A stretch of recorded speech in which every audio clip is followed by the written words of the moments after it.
Hey team, should you use weights to shadow box? Let's delve into it, let's find the answer.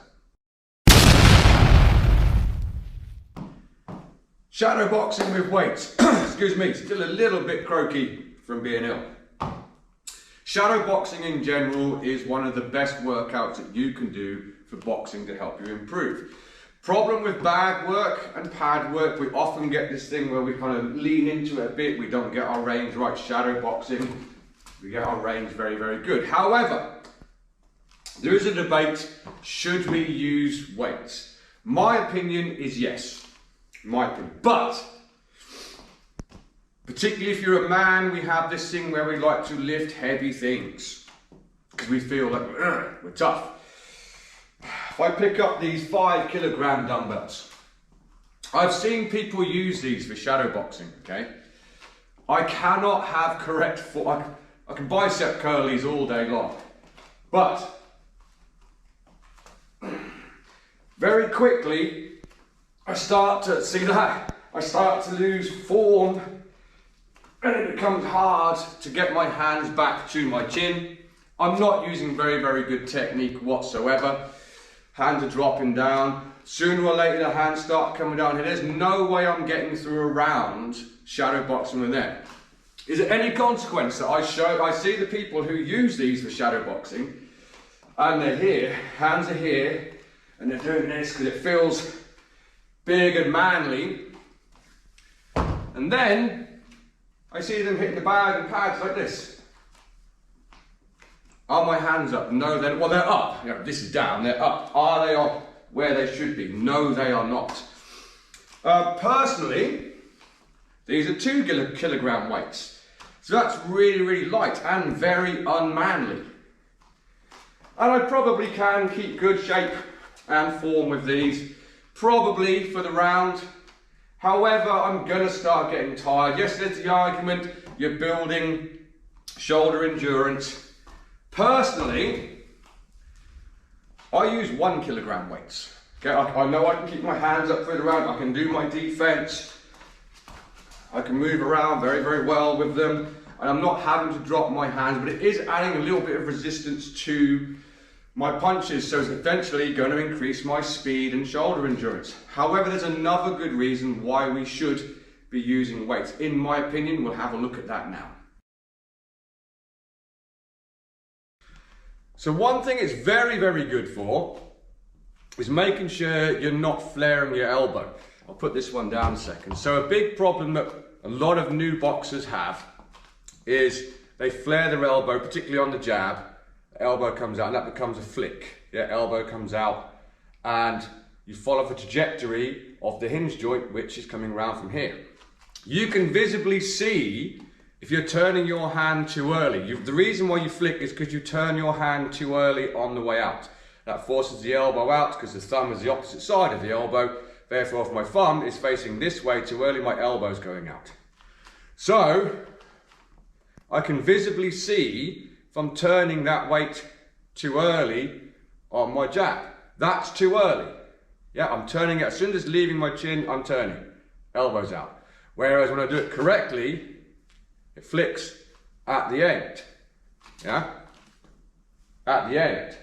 It's also lifting my shoulder up into my chin, making sure I have good protection from there. So when you're shadow boxing with your lighter weights, you can see, if I do it slower, you can see if you're turning your hand at the right part of the punch and not turning too early, causing yourself to flare elbows. So that's another good thing that you can do with your weights. Make sure you're turning on the right part of the weight. Oh, sorry, on the right part. The white part? The right part of the punch. I'll get my words out properly in a minute.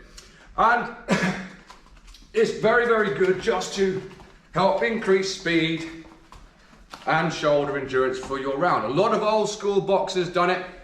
I know a lot of the new school coaches don't like doing it. I am old school.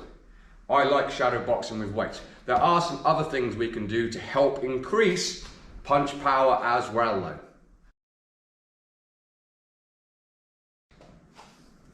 Resistance bands. power bands, as I'm more like, it's a complete circle of rubber. I have exactly the same size one set up on my ring at the moment. This is the weakest one that I have. I have lots of other ones here, but this is the smallest one I have. I don't go for the big heavy ones.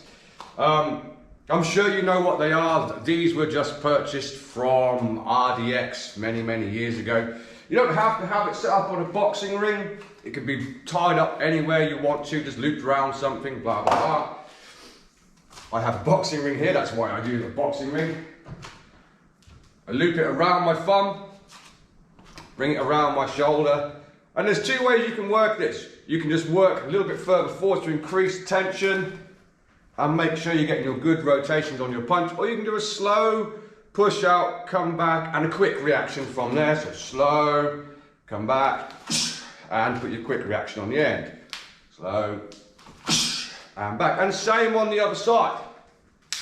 But if you're going to do this, make sure your hands are starting where they should be. They don't want to be here.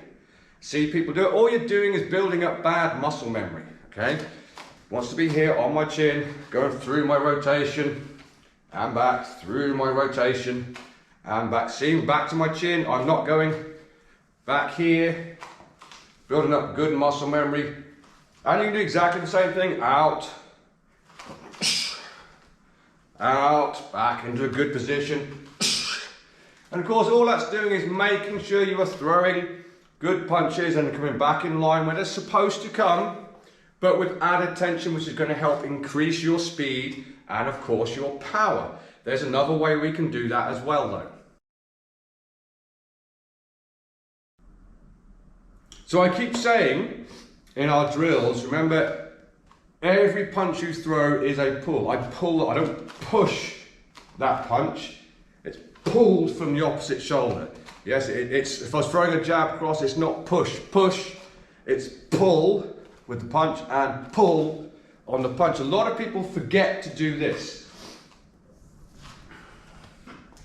So when I'm working the opposite shoulder, I start with the hand out and actually use the pulling muscles to throw the jab, and that hand comes back to the chin.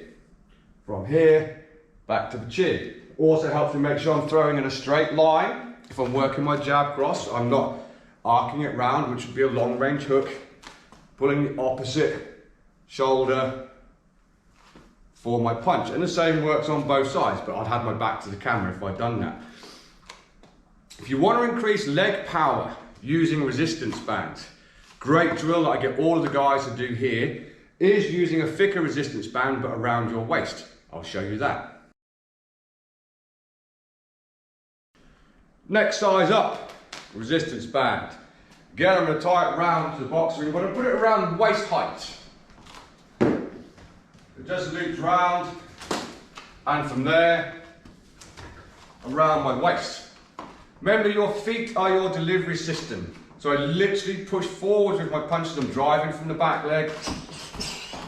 I'm working my footwork with some added resistance, pulling me back. And of course, what's that doing? That's helping me develop the muscles to help me push, help me get my hip rotations here.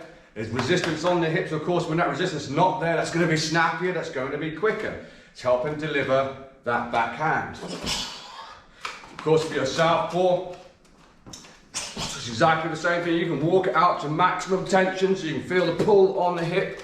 Use your footwork back again. And of course, you could put your weights in your hand. All this is going to help you develop speed, endurance, power. Fantastic for helping you box.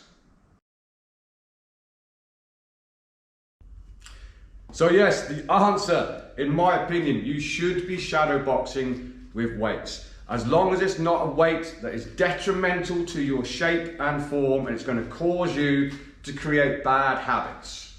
Okay, we want to create good habits. Yes, I use the 1 kilos. I'm a little guy. You might be bigger than me. You know, heavy weights, this is probably going to be too light for you.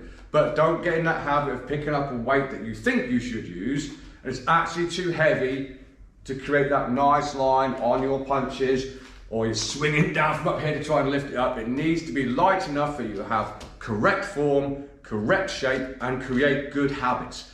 Other than that, yes, use your weights, guys.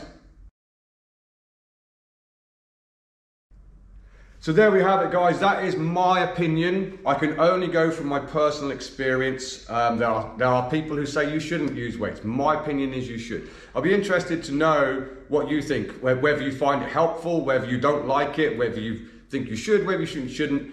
Put a comment down below. By all means, give us a like and subscribe. If you found this helpful and you want to see more from us, give us a like and subscribe and you'll see some more. And until next time, go train, guys. Train safe. Train correctly, and I'll see you next time.